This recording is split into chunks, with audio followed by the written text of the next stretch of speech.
ನುಡಿ ನಮನ ಟಿ.ಪಿ. ಕೈಲಾಸಂ 1884 1946. ಸಂಕಲನ ಹೇಮಂತ್ ಚಿನ್ನು. ನಿರೂಪಣೆ ಹೇಮಾ ಶಿವಪ್ರಕಾಶ್. ಕರ್ನಾಟಕ ಪ್ರಹಸನ ಪಿತಾಮಹ ತ್ಯಾಗರಾಜ ಪರಮಶಿವ ಕೈಲಾಸಂ ಕನ್ನಡದ ಜನರ ಮನೆ ಮನಗಳಲ್ಲಿ ಚಿರಕಾಲ ಉಳಿಯುವ ಜನಪ್ರಿಯ ಹೆಸರು. ಇವರು ಕನ್ನಡ ರಂಗಭೂಮಿಗೆ ನೀಡಿದ ಕೊಡುಗೆ ಅಪಾರ. ಆಧುನಿಕ ರಂಗಭೂಮಿಯ ಹರಿಕಾರರೆಂದೇ ಕರೆಯಲ್ಪಟ್ಟ ಇವರ ಹಾಸ್ಯ ಚಟಾಕಿಗಳು ಇಂದಿಗೂ ಜನರನ್ನು ನಗಿಸುತ್ತಾ ನಲಿಸುತ್ತಾ ಇವೆ.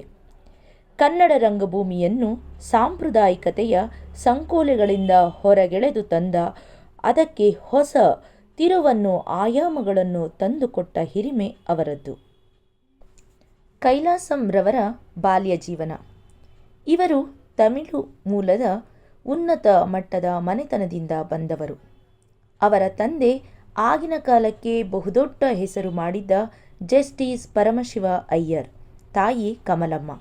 ಬೆಂಗಳೂರಿನಲ್ಲಿ 29 ಜುಲೈ 1884 ಹುಟ್ಟಿದ ಕೈಲಾಸಂ ರವರ ಬಾಲ್ಯ ಜೀವನ ಅತ್ಯಂತ ಶಿಸ್ತಿನಿಂದ ಕಳೆಯಿತು. ವಿದ್ಯಾಭ್ಯಾಸ ನಡೆದಿದ್ದು ಬೆಂಗಳೂರು, ಮೈಸೂರು, ಹಾಸನಗಳಲ್ಲಿ. ಮೆಟ್ರಿಕ್ಯುಲೇಷನ್ ಪಾಸು ಮಾಡಿದ್ದು ಮದರಾಸಿನ ಹಿಂದೂ ಹೈಸ್ಕೂಲ್ನಲ್ಲಿ.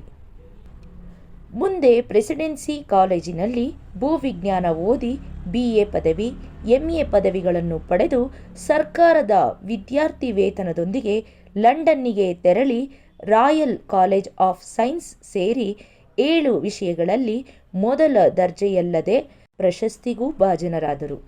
ರಾಯಲ್ ಜಿಯಾಲಜಿಕಲ್ ಸೊಸೈಟಿಗೆ ಪ್ರಬಂಧ ಸಲ್ಲಿಸಿ ಫೆಲೋಶಿಪ್ ಪಡೆದರು. ಜ್ಞಾನಾರ್ಜನೆಯಂತೆ ಕ್ರೀಡೆಯಲ್ಲೂ ಆಸಕ್ತಿ. ಫುಟ್ಬಾಲ್ನಲ್ಲಿ ಅಜೇಯ ಗೋಲ್ ಕೀಪರ್ ಯುಜಿನ್ ಸ್ಯಾಂಡೋರ ನೆಚ್ಚಿನ ಶಿಷ್ಯರಾಗಿ ವ್ಯಾಯಾಮ ಪಟುವಾಗಿ ಮೆರೆದರು. ನಾಟಕಕಾರರಾಗಿ ಟಿ.ಪಿ. ಕೈಲಾಸಂ. ಇಂಗ್ಲೆಂಡಿನಲ್ಲಿ ವ್ಯಾಸಂಗ ಮಾಡುತ್ತಿದ್ದಾಗ ಜಾರ್ಜ್ ಬರ್ನಾರ್ಡ್ ಶಾ ಅವರ ನಾಟಕಗಳು ಕೈಲಾಸಂ ರವರ ಮೇಲೆ ಅಪಾರ ಪ್ರಭಾವ ಬೀರಿದ್ದವು. ಅದೇ ತಂತ್ರಗಾರಿಕೆ ಬಳಸಿ ಹಲವು ನಾಟಕಗಳನ್ನು ರಚಿಸಿದರು. ರವೀಂದ್ರನಾಥರು ಬೆಂಗಳೂರಿಗೆ ಬಂದಾಗ ಅವರ ಸಮ್ಮುಖದಲ್ಲಿ ಪ್ರದರ್ಶಿಸಿದ ನಾಟಕ ಡೊಳ್ಳುಗಟ್ಟಿ ಪ್ರಥಮ ಬಹುಮಾನ ಗಳಿಸಿದ್ದಲ್ಲದೆ ಕನ್ನಡ ರಂಗಭೂಮಿಯಲ್ಲೇ ಕ್ರಾಂತಿ ಎಬ್ಬಿಸಿತು. ನಾಟಕಗಳು ಹೋಮ್ ರೂಲು, ಬಹಿಷ್ಕಾರ, ಗಂಡಸ್ಕತ್ರಿ, ನಮ್ ಬ್ರಾಹ್ಮಣ್ಗೆ, ಬಂಡ್ವಾಳಿಲ್ಲದ ಬಡಾಯಿ, ನಮ್ ಕ್ಲಬ್, ಅಮ್ಮವ್ರ ಗಂಡ, ಸತ್ತವನ ಸಂತಾಪ, ಅನುಕೂಲಕ್ಕೊಬ್ಬಣ್ಣ, ಸೀಕರಣೆ ಸಾವಿತ್ರಿ, ಶರ್ಪನಾಗ ಕುಲವೈಭವ ಅಥವಾ ನಮ್ ಕಂಪ್ನಿ, ತಾಳಿ ಕಟ್ಟೋ ಕೂಲಿನೇ, ಪೋಲಿ ಕಿಟ್ಟಿ, ವೈದ್ಯನ ವ್ಯಾಧಿ, ಸೂಳೆ, ಡೊಳ್ಳು ಕಟ್ಟಿ ಅಥವಾ ಮಕ್ಕಳಿ ಸ್ಕೂಲ್ ಮನೆಲಲ್ವೇ ಮೊದಲಾದ ನಾಟಕಗಳ ಜೊತೆಗೆ 4 ಇಂಗ್ಲಿಷ್ ನಾಟಕಗಳು ರಚನೆಯಾದವು.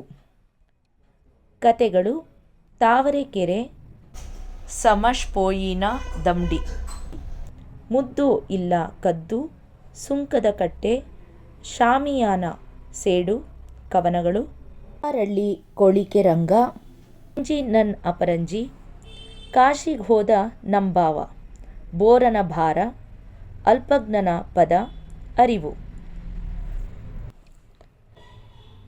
ಇಂಗ್ಲಿಷ್ ಕವನಗಳು ದಿ ಡ್ರಮಾಸ್ಟಿಕ್, ಎಟರ್ನಲ್ ಕ್ಲೇನ್, truth negate, the lake, Kaikeyi, Drona, ಸರೇಷನ್, mother love, the sixth columnist 1943, a monologue, the recipe, the ಸ್ಮಿಲನ್ seven, Krishna, Subhadra, the artist.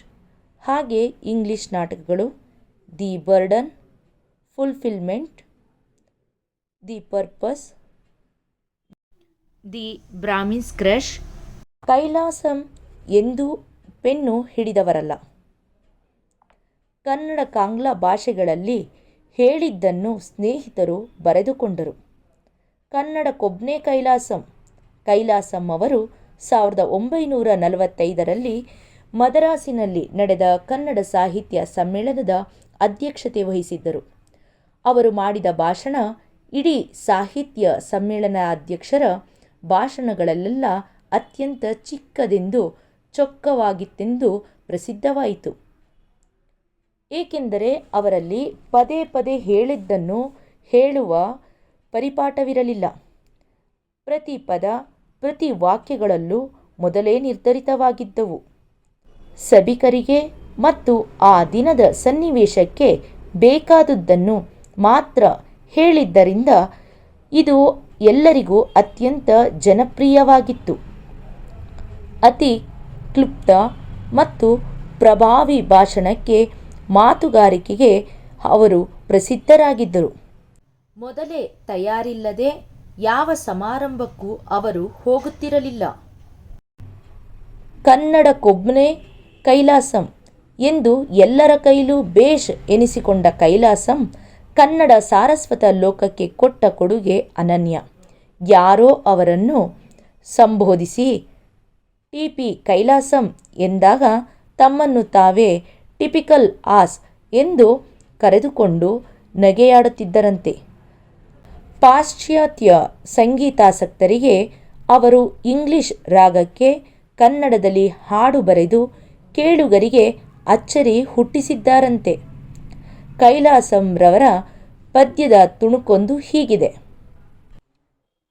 ಕಲ್ಲಲ್ಲಿ ಸಿಗುವುದೇ ಕಲ್ಲಿದ್ದಲೆಂದೆನಿಸಿ ಕಲ್ಲನ್ನು ಕೊರೆಯಲು ಎಲ್ಲೆಲ್ಲಿ ಕೊರೆದಾರು ಕಲ್ಲಲ್ಲೊಂದಿಲ್ಲ ಭಲೆ ಕಲ್ಲೆ ಕಲ್ಲಿದ್ದಲೆಂದನ ಅಲ್ಪಜ್ಞ.